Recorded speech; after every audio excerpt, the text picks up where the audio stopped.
उदय sir, diploma खूप अवघड जातो असं म्हणणारे कित्येक विद्यार्थी माझ्याकडे येत आहेत. परंतु आपल्या इथं क्लास करून जाताना त्या विद्यार्थ्यांचं मतपरिवर्तन होते.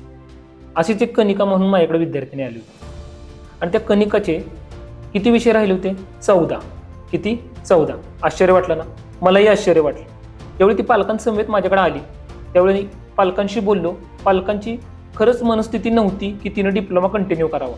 तरी देखील मी त्याच्याशी एकदा बोललो, विषय राहण्याचं कारण समजून घेतलं आणि एक मस्तपैकी एक स्ट्रॅटेजिक पूर्वक प्लॅन तयार केला. आणि तो प्लॅन अशा छान पद्धतीने इम्प्लिमेंट केला. त्याच्यामध्ये काय प्लॅन केला म्हणजे काय केलं तर विषय काय राहतात ती कारणं समजून घेतली.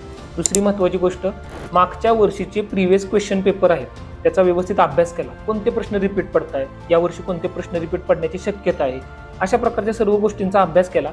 आणि तुम्हाला खोटं वाटेल की त्या विद्यार्थ्यांचे एका सेमिस्टरमध्ये जे मागचे जे 14 विषय राहिले होते ते 14च्या 14 विषय सुटले.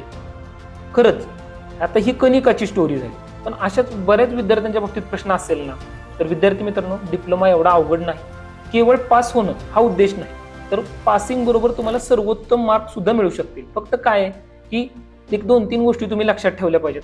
जसं की बघा, फॉर एक्झाम्पल की विद्यार्थ्यांनी डिप्लोमाला मागचे कुठले प्रश्न विचारले जात आहेत, यावेळी कुठले संभाव्य प्रश्न विचारले जातील. त्याच्याबरोबर अभ्यासात सातत्य हे खूप महत्त्वाची गोष्ट आहे की जी आपल्याकडे नसते. सातत्य म्हणजे डेली कमीत कमी 1-2 तास तरी सराव तुम्ही केलाच पाहिजे. ओके.